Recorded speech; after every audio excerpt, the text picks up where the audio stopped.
So in this HBCU dress code discourse, people are trying to use casual industries like the tech industry as an excuse. And let me tell you something, I'm in the animation industry and I've been in the animation industry for over 15 years. And let me tell you a story. I got plenty of stories to tell, but let me tell you one. I'm gonna read you a message and then I'm gonna give you the context of the message. This was sent to me on Skype back in the day. Okay, I've sent an email to person. It might help you get the gig if we say I'll work with you on the curriculum. I'm more of a known quantity to her, as opposed to some unknown pissant kid with nappy hair. And in parentheses, that will be you or was until recently.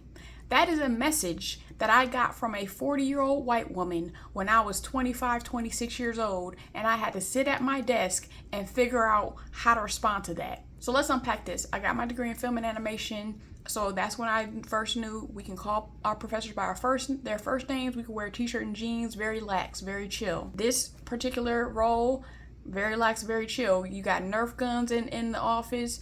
There was people walking around barefoot, all that type stuff. As you can see now, I have short natural hair.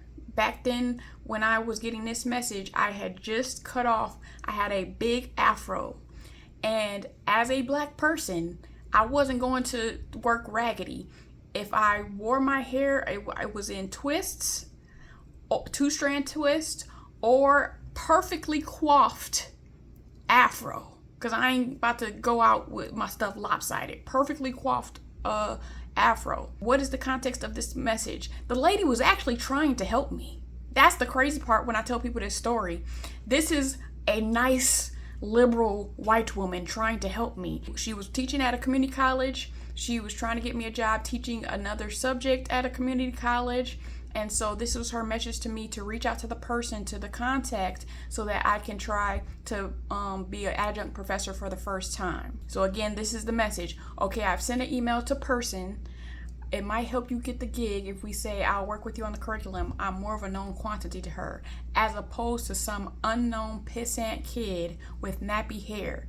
That would be you or was until recently. Let's go to the word pissant.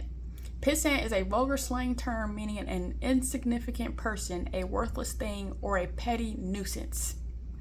I am a high performer. I just told people on Threads that at this particular job, when I first started working there, we found out that people weren't pulling their weight and doing the role. They started sharing an Excel spreadsheet, and my coworkers got mad at me because I was overwhelmingly outperforming them. So I always was performing well. I always dressed nice. This is also a place that I worked where I was very active in the Urban League movement, and I was part of the Young Professionals. And so every third Thursday we had our general body meeting. So I would dress up to go to the general body meeting. So I would wear dresses, business casual, all this stuff. And they would make fun of me every third Thursday for dressing up. They will be like, oh, you going to an interview? And I'm like, bruh, this is old. So y'all think using the lax dress codes of these casual industries is going to give people an excuse? I put that shit on. I had my hair done, and you don't want to know when it says in parentheses, that will be you or it was until recently. I had just cut my hair in 2012. So apparently my hair, when it was in a big afro, it was nappy, but at this length, I guess it's no longer nappy anymore. That's my prediction. And so as a 25-year-old, I had to go sit there and figure out how I was going to confront this 40-year-old white woman about why she shouldn't have said that to me. But y'all think that these are the saving grace. Oh, people go to interviews and no. I went to an interview in a do-rag. I wore a bonnet to work on it. Bruh.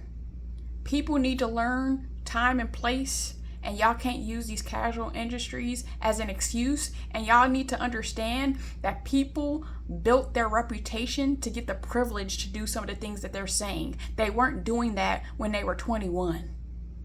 Get a grip.